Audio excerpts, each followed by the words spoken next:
দেখো সেদিন যে ট্রপিক্যাল জবাগুলো কিনে এনেছিলাম, আজকে এগুলোকে বসাবো আমরা। কিভাবে বসাই দেখো। আজকে আমরা মাটিতে বসাবো না, আমরা একটু সিন্ডারে বসাবো। হ্যাঁ, তাই জন্য প্রথমে একটা টবের মধ্যে প্রথমে নিচে কিছু টাইলস ভাঙা দিয়ে নেব। টাইলস দেওয়া হয়ে গেছে ভাঙা, এবার আমরা সিন্ডারটা দিয়ে নেব। গাছগুলো যেহেতু ছোট ছোট, এখনো বেশি বড় না, আমরা তাই 6 ইঞ্চির টবেই দিয়ে নেব।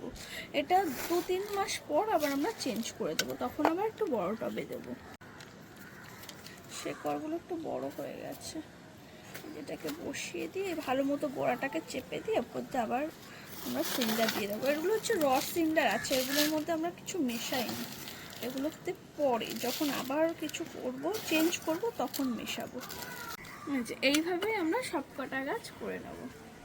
এই দেখো সব গাছগুলো লাগানো হয়ে গেছে, এগুলো রেখে দিয়েছি। ওগুলো একটু বড় গাছ, তাই হচ্ছে বড় টবে দিয়েছি। আজকে এই পর্যন্তই, টাটা।